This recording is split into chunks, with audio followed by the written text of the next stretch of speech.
Halo semuanya, perkenalkan nama saya Felicia Clarissa. Saya dari Prodi Akuntansi dengan NIM 122-111. Pada kesempatan kali ini, saya akan membahas mengenai uang dan lembaga keuangan. Nah, pada salindia ini akan terdapat ada tiga pokok bahasan, yaitu yang pertama ada pengertian, fungsi dan jenis uang, dan pokok bahasan kedua adalah mengenai pengertian uang secara sempit ataupun luas, kemudian lembaga-lembaga keuangan yang ada di Indonesia, dan yang ketiga mengenai sistem keuangan di Indonesia. Untuk itu, pertama-tama marilah kita mengetahui apa sih pengertian dari uang. Nah, uang adalah segala sesuatu yang diterima sebagai alat pembayaran, baik pembayaran jasa maupun pembayaran barang. Nah, jadi suatu sistem transaksi itu tidak akan mungkin terjadi tanpa adanya uang.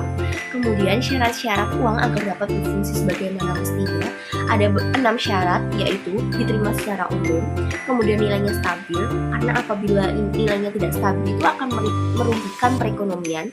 Kemudian yang ketiga, jumlah yang beredar itu mencukupi, kemudian kemudahan untuk dibawa, kelima, nilai fisik yang kuat, dan yang keenam, meliputi semua satuan yang dapat berfungsi untuk mempermudah pertukaran. Nah, kemudian ada fungsi uang. Secara umum fungsi uang itu ada 4. Nah, yang pertama sebagai alat tukar-menukar. Seperti yang telah saya sebutkan sebelumnya, jadi dengan adanya uang, kita dapat melakukan suatu transaksi penukaran antara barang atau jasa dengan adanya uang. Kemudian yang kedua sebagai alat pengukur nilai. Maksudnya bagaimana? Nah, sederhananya kita dapat mengatakan bahwa alat pengukur nilai ini sebagai harga. Paham? Jadi kalau misal harganya semakin tinggi, otomatis nilainya itu juga semakin tinggi. Tapi kalau harganya murah, maka nilainya juga kecil. Seperti itu. Kemudian yang ketiga adalah standar pembayaran masa depan.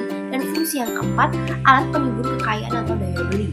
Jadi dengan adanya uang ini kita dapat menilai kekayaan seseorang. Jadi orang itu dianggap semakin kaya apabila dia memiliki uang yang banyak atau kemampuan beli yang tinggi. Seperti itu, otomatis dengan adanya uang semakin banyak, orang kan semakin mampu untuk membeli. Kemudian jenis-jenis uang. Nah, jenis-jenis uang ini dapat dikategorikan dari 5 jenis yang berbeda, yaitu berdasarkan bahan, berdasarkan nilai, lembaga pembuatnya, kawasan, dan pertimbangan. Nah, dari bahan ini, uang itu dibedakan jadi 2. Ada uang logam dan uang kertas. Dari nilainya ada uang yang bernilai penuh maupun tidak penuh. Kemudian dari lembaga pembuatnya, itu ada uang kartal dan uang giral. Kemudian dari kawasan, ada uang domestik dan uang internasional. Dan yang kelima, ada berdasarkan pertimbangan, ada inside money dan outside money. Nah, sekarang kita akan masuk ke bagian pengertian uang secara sempit. Nah, pengertian uang secara sempit itu apa sih? Nah, uang adalah bentuk uang yang dianggap memiliki likuiditas paling tinggi. Jadi ini dianggap paling mudah untuk berpindah tangan, seperti itu. Uang yang masuk dalam pengertian uang secara sempit itu apa saja? Nah, ada uang kartal dan uang giral. Dan uang kartal dan uang giral ini masuk ke dalam notasi M1 atau disebut juga dengan narrow money. Kemudian pengertian uang secara sempit. Nah, seperti yang telah kita sebutkan tadi, itu ada uang kartal sama uang giral kan. Nah, uang kartal itu apa sih? Nah, uang kartal adalah uang resmi atau alat pembayaran yang sah yang dikeluarkan oleh Bank Sentral atau Bank Indonesia berupa uang kertas atau uang logam. Nah, sedangkan uang giral ini simpanan masyarakat dalam bentuk rekening giro. Jadi uang kartal ini sederhananya adalah uang yang kita bawa dalam kehidupan sehari-hari. Kemudian pengertian uang secara luas, kan kita tadi sudah mengetahui bahwa yang dari sempit itu disebut juga narrow money, di mana narrow money ini terdiri atas uang kartal dan uang giral.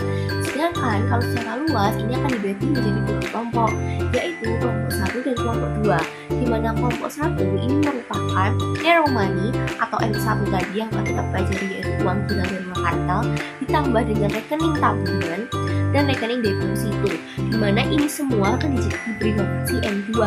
Nah, kalau kelompok M2 ini merupakan gabungan dari M2, berarti M2 ini merupakan gabungan dari M1 dan rekening tabungan, rekening deposito berjangka ditambah simpanan dana masyarakat pada lembaga keuangan bukan bank, di mana ini akan diberi notasi M3.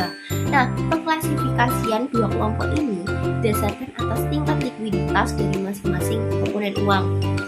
pengertian saving money dan deposit. Nah, kita harus mengetahui apa sih tadi kan disebut-sebut saving deposit itu apa? Simpanan dana masyarakat pada lembaga keuangan berupa rekening tabungan. Sedangkan time deposit itu apa? Simpanan masyarakat pada lembaga keuangan bank berupa rekening deposito. Nah, kelikuiditas uang tadi kan disebut kelikuiditas, sebenarnya sudah saya sebutkan sebelumnya bahwa kelikuiditas maksudnya adalah uang mudah sekali untuk berpindah tangan atau berubah menjadi aset lain. Atau dalam arti mudah ada uang itu bisa pindah-pindah. Jadi misal uang sekarang ada di saya, kalau saya melakukan transaksi bisa pindah ke orang lain seperti itu. Ataupun saya membeli barang kemudian berubah menjadi aset lain seperti itu. Nah, kemudian tingkat likuiditas, jadi dapat disimpulkan bahwa dari tadi kita menyebutkan ada M1, M2, M3 bahwa likuiditas M1 itu lebih besar daripada M2 dan likuiditas M2 lebih besar dari M3. Jadi yang paling mudah untuk berpindah adalah M1 atau yang kita kenal dengan uang kartal dan uang viral. Nah, kemudian pengertian lembaga keuangan. Nah, lembaga keuangan itu semua badan yang kegiatannya di bidang keuangan melakukan penghimpunan dan penyaluran dana kepada masyarakat terutama guna membiayai investasi perusahaan. Nah, bentuk-bentuk lembaga keuangan secara garis umum, lembaga keuangan itu bedakan jadi dua. Ada lembaga yang berupa bank dan bukan bank. Nah, kegiatan itu apa saja sih? Secara penghimpunan dana dan penyaluran dana. Secara penghimpunan dana keduanya ini berbeda.